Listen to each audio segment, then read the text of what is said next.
You're listening to Life Improvement Radio on the Helium Radio Network.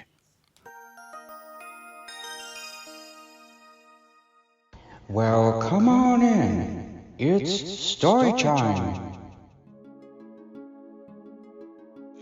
Merry Christmas, everyone, and welcome to a Christmas edition of It's Storychime.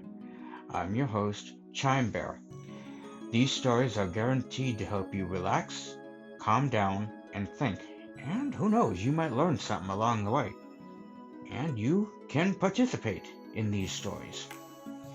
If you like this kind of podcast and stories, you can find me on almost any podcast platform. Just look for this podcast name, It's Storychime. You can also find me on Facebook under the same name, It's Storychime, and you'll find all my podcasts on that page as well. You can also find me on YouTube. Just look for Chime Bear, 2 words.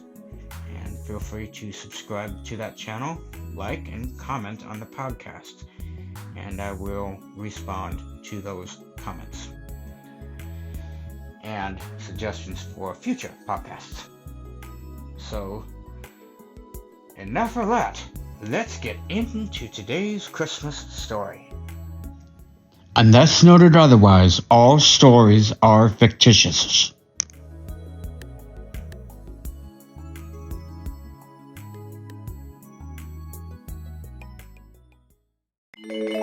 Today's story is titled Entertaining Christmas.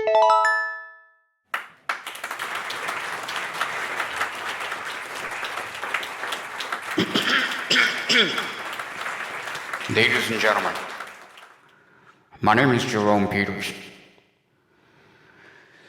and I'm speaking on behalf of the late Melvin Toon, who, upon the event of his passing, has asked me to bring you all here for a very special reading of his will and testament. As most of you know, Mr. Toon, while he was alive in the end, did not have any family. Therefore, he has asked me to bring you all here.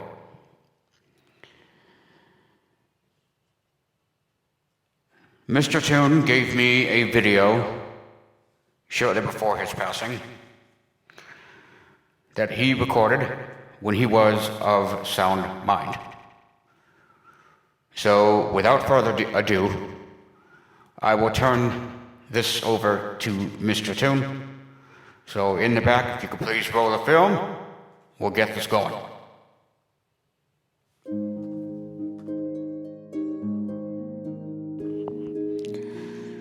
Hello, everyone. For those of you that don't know me, my name is Melvin Toon.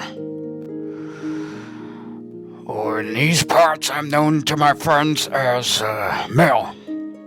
Or to the younger generation, Grandpa Mel. Excuse me. My doctors tell me I don't have much longer. So, while I am still able to talk, and before I go home to be with my Lord, I want to tell you a story. And after that, I will tell you what to do with what I got afterward.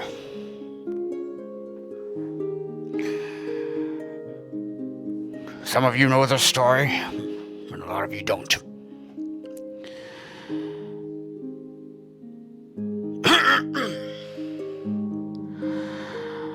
I do not have any family. They passed away a long time ago. So, I'll get that out of the way.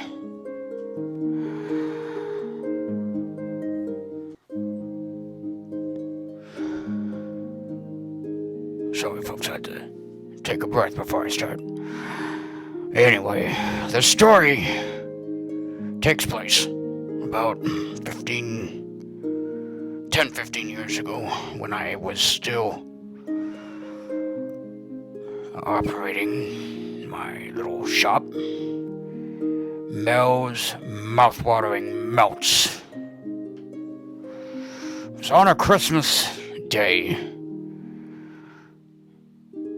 Two of my regular customers, the Friend brothers, walked in.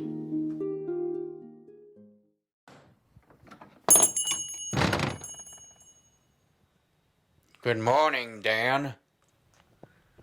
Morning, Hal. Hiya, Mel.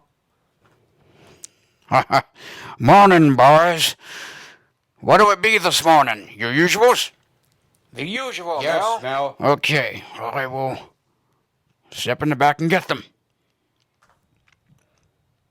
Hey, Dan, do you notice a difference in Mel this morning? His face is aglow. Yes, Hal, I do notice a difference. In this shop, I've never seen it so clean. Wow. All right, boys, here's your coffees, which, let's see.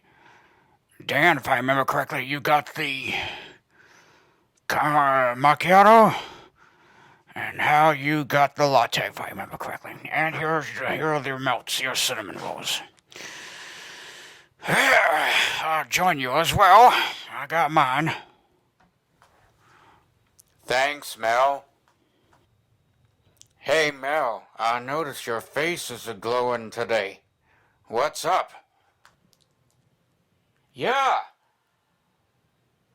And the clean shop with all the Christmas branches and stuff.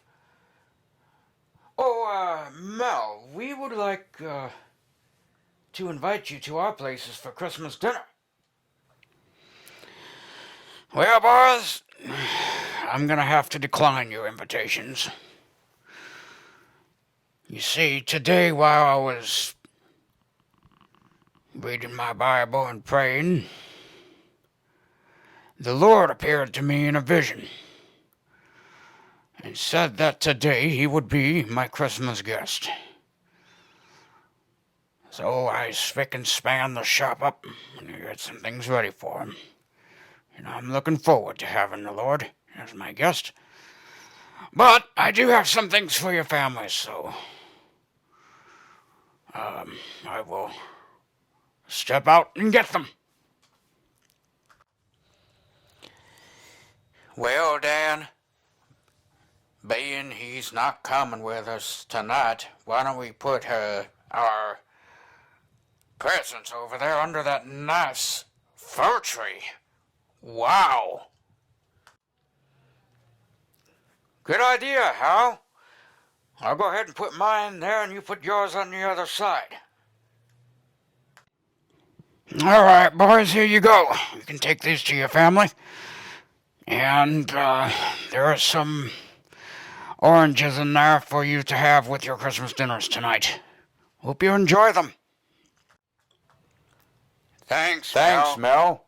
Merry Christmas, Mel. Merry Christmas, Dan. Merry Christmas, Hal. Merry Christmas, boys. Merry Christmas.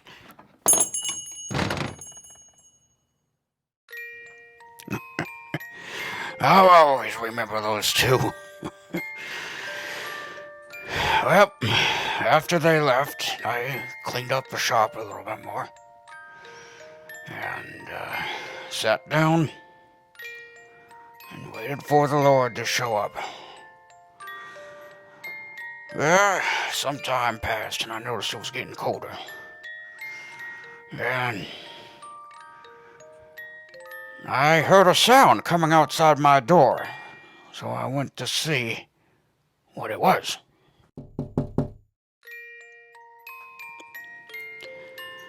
Well, when I went to the window, I saw a man that was dressed pretty poorly for the cold weather.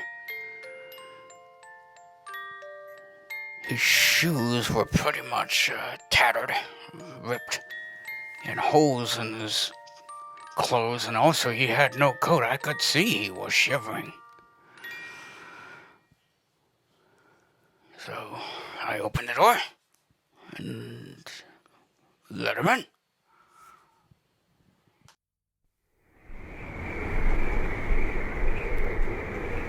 Hey, man. Do you have $1 you can spare? It's freezing like the dickens out here. Sure. Come on in out of a cold for a few minutes and warm up. I was gonna say, what are you doing out on a day like this?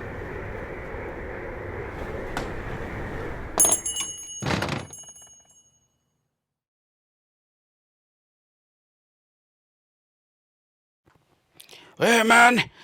I've been homeless now for a couple of weeks. And I'm just trying to get to the next town so I know I can find somewhere to go for my family.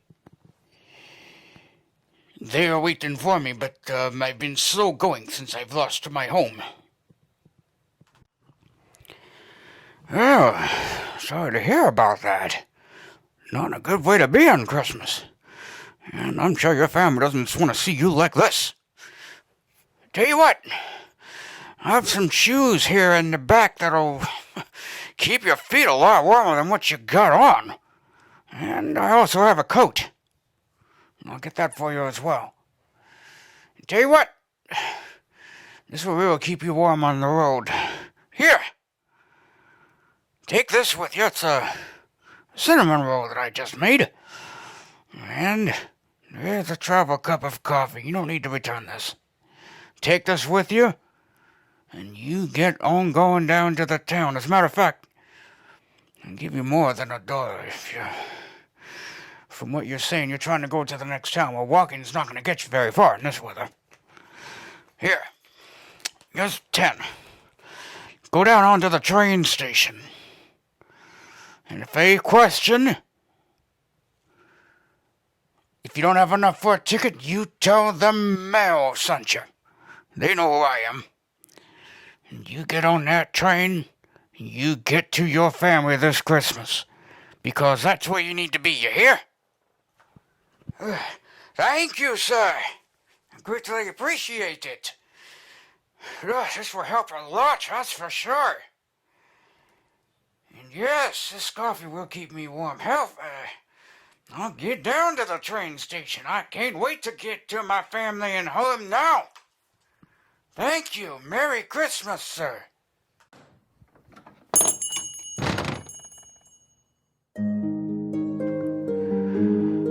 Well, the gentleman went away. I couldn't be happier for him. I was thankful that I could help him get on his way and warm him up for sure. I looked up at the sky at that point. And I saw that it was getting late. And I remember thinking, Lord, where are you? You said you'd be my guest today, and it's getting later and later. Well, about 20 minutes later, I heard my shop door open. I went to the front thinking it was a customer. It wasn't a customer, exactly. There stood an old woman who was shivering. She was wearing a black shawl, which looked very thin. And on her back, she was carrying a pile of kindling. So I knew I had to find out what was going on. This is the first time I'd seen her around these parts.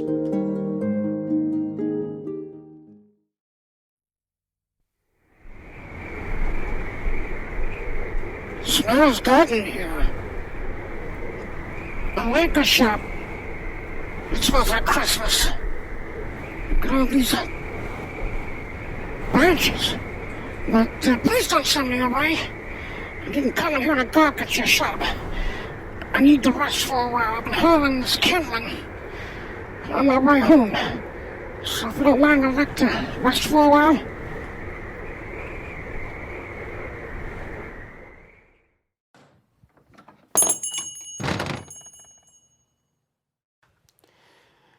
Absolutely. Come on in. Put your kindling there by the door. You can warm up. Tell you what, come over here to the table. I'll get you a cup of coffee. And I've got something here in the kettle you can have to eat. So keep your strength up. And I think I have. I'm gonna go look in the back. I think I might have. Yeah, I do. I know I have. I have a coat I can give you. It'll keep you warmer than that shawl. It's colder than the dickens out here. But yeah, come on in. Thank you, Mr. Mel, is it? See, that's the name on your sign there. I need to rest these old bones. And yes, it is getting very cold. Thank you for the coffee and the meal. And the coat. Well, I'll pick up my kindling and get going. I want to get home before it gets cold and dark. Merry Christmas!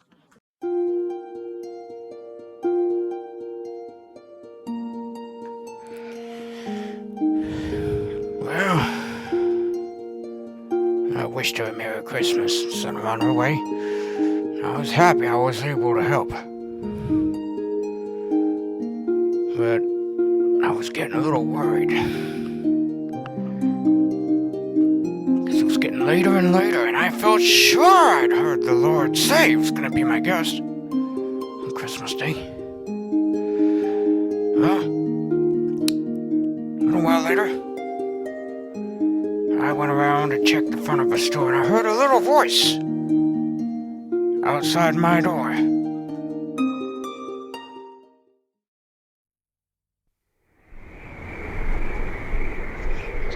Excuse me, sir, but can you tell me where I am? I think I got lost.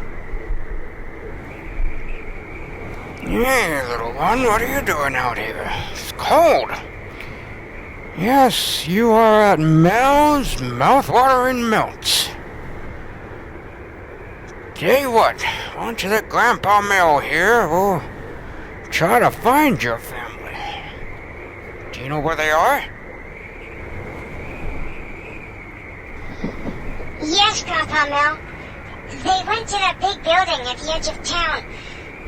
I saw a puppy and I went to go look at it. When I went to go back to them, they were gone.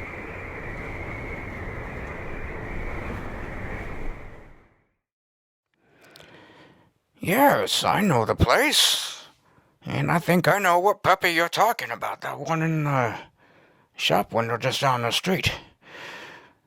Tell you what, we'll get you back to your family. But first, since you're so interested in that puppy, and I think it will be a welcome Christmas present for your family and you, Grandpa Merrill's going to buy you that puppy. And you take it home, take good care of it, and it'll get to know you, and if you get lost again, it'll bring you back home. Let's go.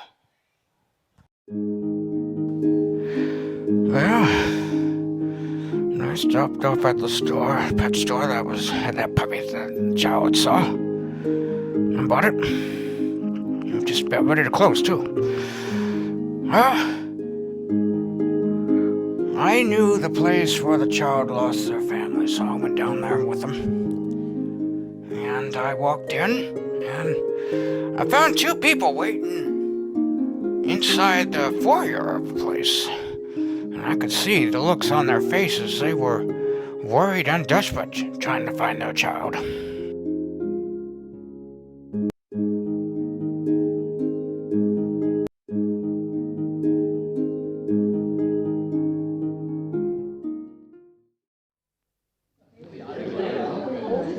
Mama! Daddy! I got lost. I found Grandpa Mel, and he bought me a puppy and brought me back here. Can we keep this Christmas puppy?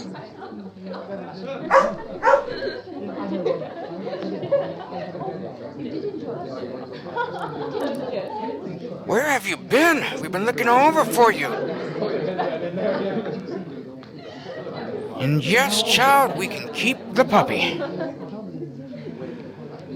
And Mr. Mel, thank you for finding him. We've been looking all over the place. We finally decided just to wait here, see if he'd show up here.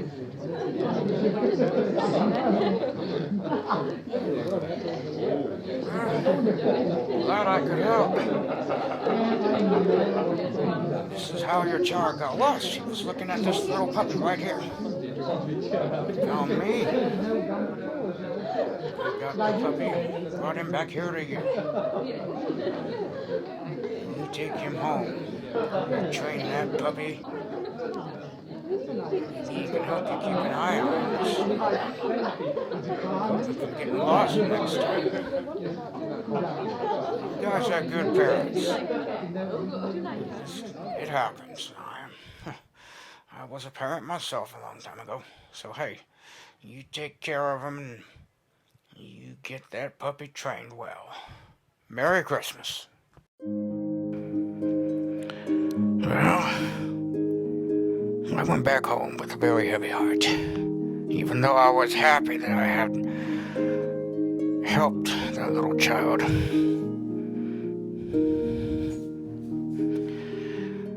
I went back to my shop. I didn't think the Lord was coming that day. Well, I got ready for bed, and I knelt down to pray.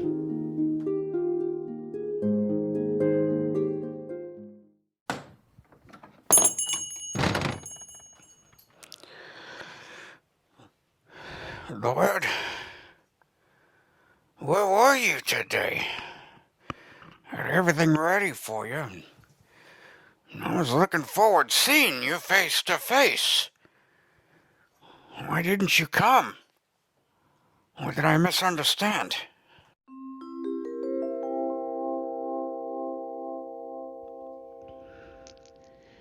Melvin. Lift up your head, son. I came to your shop 3 times today. I was the stranger that was lost and homeless. You provided clothes and something to warm them up. I was the old woman that came to your door. You provided clothes and a meal so she could get home. I was the little child that was lost. And you bought that child a puppy, a friend, and you returned them to their family. 3 times I came to your door. And every time I came, I felt the warmth of a friend. Love is the best Christmas gift of all. So Mel, I was honored to be your Christmas guest.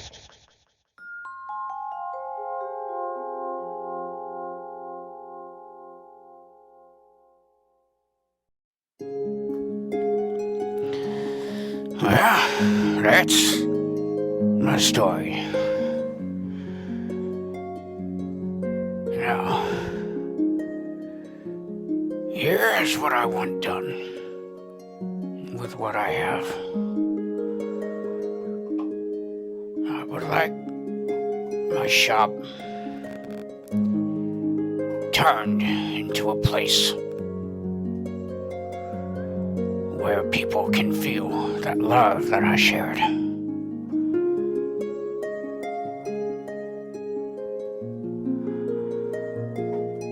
Because that's what God wants us to do. Not just at Christmas, but every day. The greatest Christmas gift, like he said to me, was love. And God loved us, that he sent the baby Jesus down here. He gave him to us.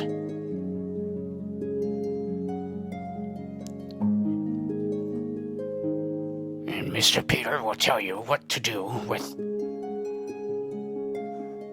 the money that I have in my estate. I've already run this by him and it's cleared. So I want to thank you all for coming. And just keep in mind what the story is all about. Because we can also give that love to others.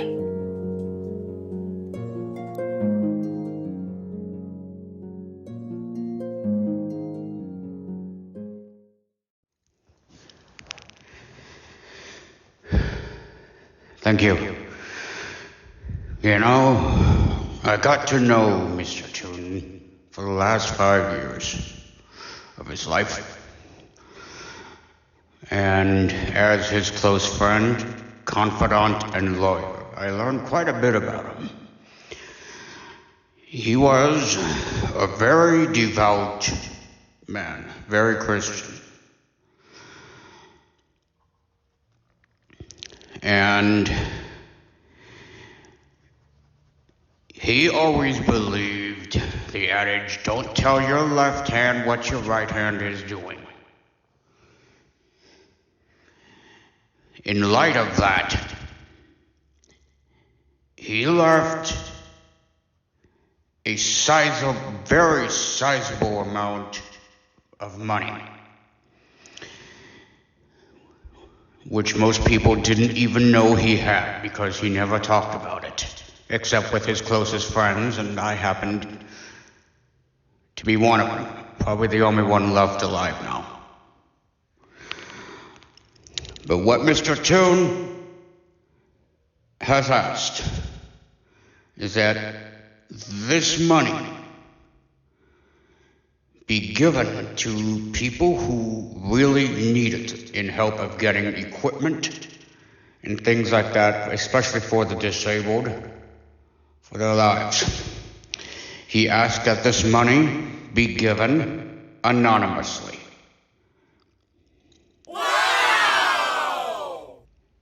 And the amount that he left was about $2.5 million. Wow! This was money he had made from his shop and from his family inheritances he kept. He preferred to live simply. And he already specified what he wants done with his shop. His goal up until the day he passed was to spread that Christmas love everywhere. And also to remind people that you never know if you will be entertaining the Lord and angels. And I have to honestly say, it was a pleasure getting to know Mel.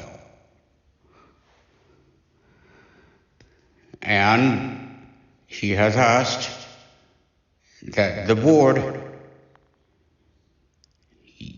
deals this money anonymously, like I mentioned, and also if any money were to be made off of the shop and its donations, it is to be put in a trust fund to continue this.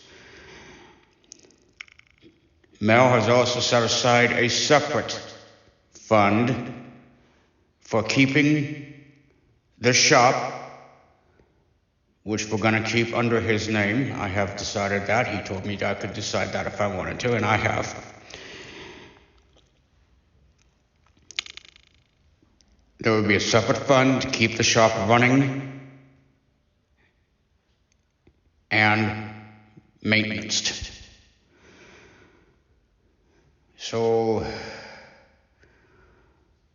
let us go out and spread that Christmas love. If anybody has any questions about what Mr. Toon wants us to do, feel free to come and see me. So let's go and Merry Christmas. I can't do how he does it, but I'll say it this way. That's all, folks.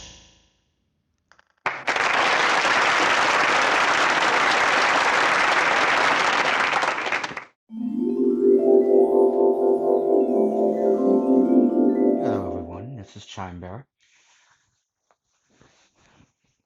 and I wanted to share some thoughts on today's story.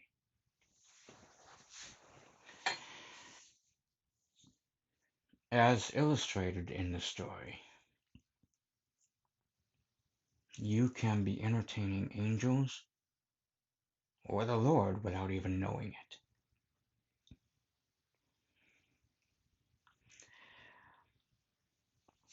And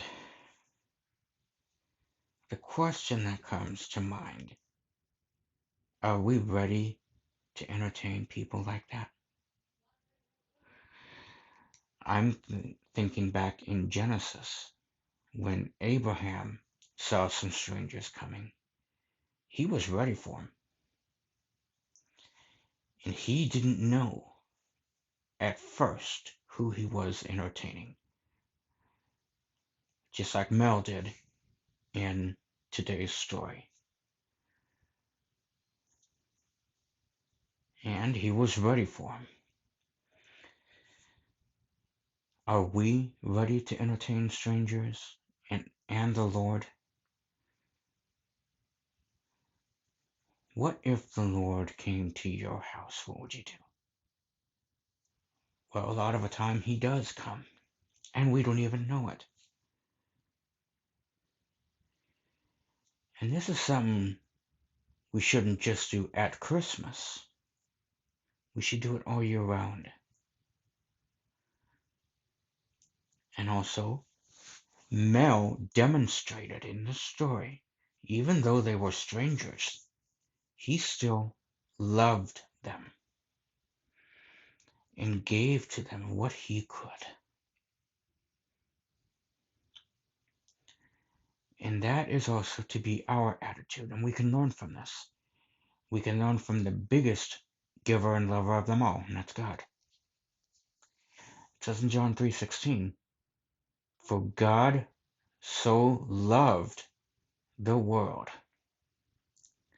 that he gave his only Son, that whosoever believes in him shall not perish."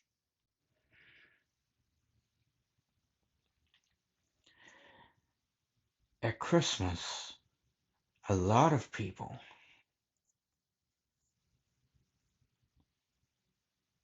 from what I have seen and heard, overlook the love part. They just focus on the giving part. But loving and giving go hand in hand.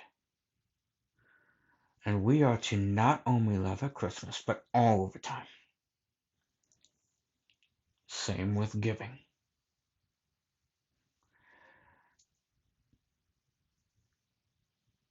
You can even give to a stranger. And that's what Mel did in this story.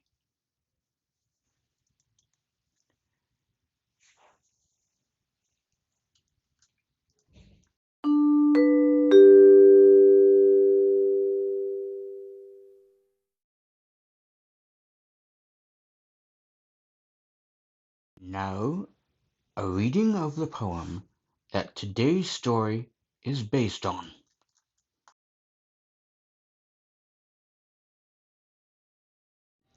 The Christmas Guest.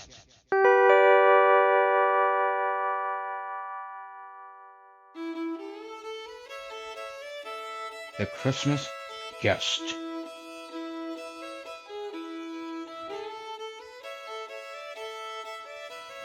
It happened one day near December's end, two neighbors called on an old friend, and they found his shop so meager and lean, made gay with 1,000 boughs of green. And Conrad was sitting with face ashine, when he suddenly stopped as he stitched a twine, and he said, "Old friends, at dawn today, when the cock was crowing the night away, the Lord appeared in a dream to me and said, 'I'm coming your guest to be. So I've been busy with feet astir, strewing my shop with branches of fern. The table is spread, and the kettle is shined, and over the rafters the holly is twined. Now I'll wait for my lord to appear, and listen closely so I will hear his step as he nears my humble place, and I'll open the door and look on his face. So his friends went home and left Conrad alone, for this was the happiest day he had known. For long since his family had passed away, and Conrad had spent many a sad Christmas day. But he knew with the Lord as his Christmas guest, this Christmas would be the dearest and best. So he listened with only joy in his heart, and with every sound where he would rise with a start, and look for the Lord to be at his door, like the vision he had a few hours before. So he ran to the window after hearing a sound, but all he could see on the snow-covered ground was a shabby beggar whose shoes were torn, and all of his clothes were ragged and worn. But Conrad was touched, and he went to the door, and he said, "You know, your feet must be frozen and sore. I have some shoes in my shop for you, and a coat that will keep you warmer too." So with grateful heart the man went away. But Conrad noticed the time of day, and wondered what made the Lord so late, and how much longer he'd have to wait. When he heard a knock, he ran to the door, but it was only a stranger once more. A bent old lady with a shawl of black, with a bundle of kindling piled on her back. She asked for only a place to rest, but that was reserved for Conrad's great guest. But her voice seemed to plead, "Don't send me away, let me rest for a while on Christmas Day." So Conrad brewed her a steaming cup, and told her to sit at the table and sup. But after she left he was filled with dismay, for he saw that the hours were slipping away, and the Lord hadn't come as he'd said he would. Then Conrad felt sure he had misunderstood, when out of the stillness he heard a cry, "Please help me and tell me where am I?" So again he opened his friendly door, and stood disappointed as twice before. It was only a child who wandered away, and was lost from her family on Christmas Day. Again Conrad's heart was heavy and sad, but he knew he should make the little girl glad. So he called her in, and he wiped her tears, and quieted all her childish fears. Then he led her back to her home once more, but as he entered his own darkened door, he knew the Lord was not coming today, for the hours of Christmas had passed away. So he went to his room and knelt down to pray, and he said, "Dear Lord, why did you delay? What kept you from coming to call on me? For I wanted so much your face to see." When soft in the silence a voice he'd heard, "Lift up your head, for I kept my word. 3 times my shadow crossed your floor, and 3 times I came to your lonely door. I was the beggar with bruised cold feet, and I was the woman you gave something to eat. I was the child on the homeless street. 3 times I knocked, and 3 times I came in, and each time I found the warmth of a friend. Of all the gifts, love is the best, and I was honored to be your Christmas guest."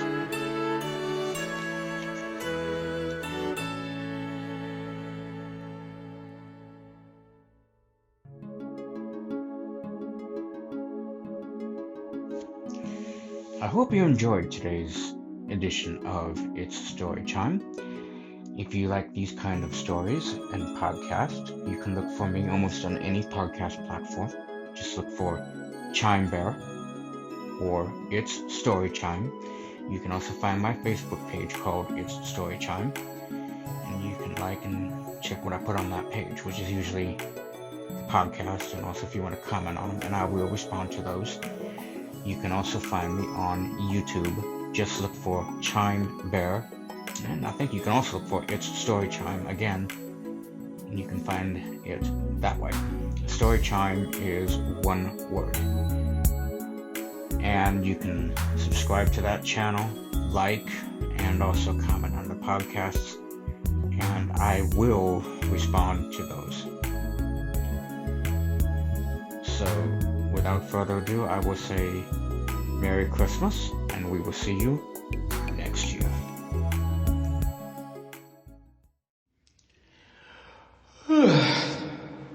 Well, Chimers, it's time for this bear to get ready to hibernate for the winter. So, Merry Christmas to all, and good night.